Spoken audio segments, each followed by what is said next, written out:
One of the big questions being asked is whether RBI's latest move will bring black money out into the open. Business Today TV managing editor Siddharth Zarabi spoke to former IMF ED and former member PMEAC, the Prime Minister's Economic Advisory Council, Surjit Bhalla, to find out more on this. Previously, people were talking about, oh my God, here's another demonetization. Nothing like that.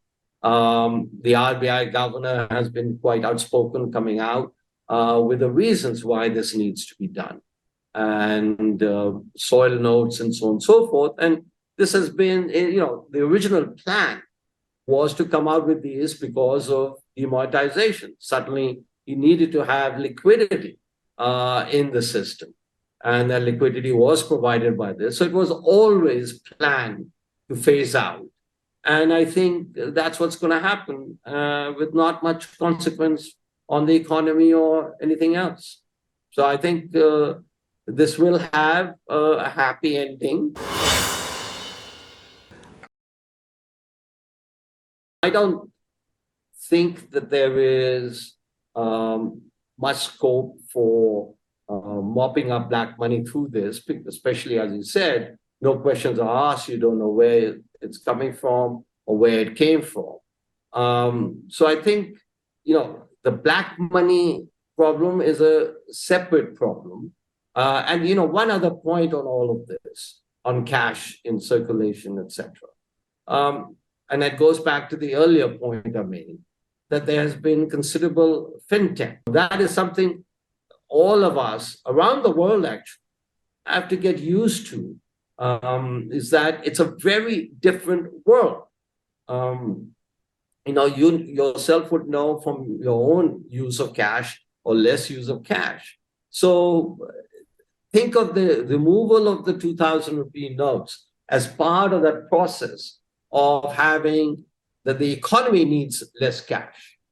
Unlike, it was just 6 years ago that we had the demonetization. And it was a very different story. That this is the welcome to the brave new world where it's changing very fast. And, cash is not king anymore.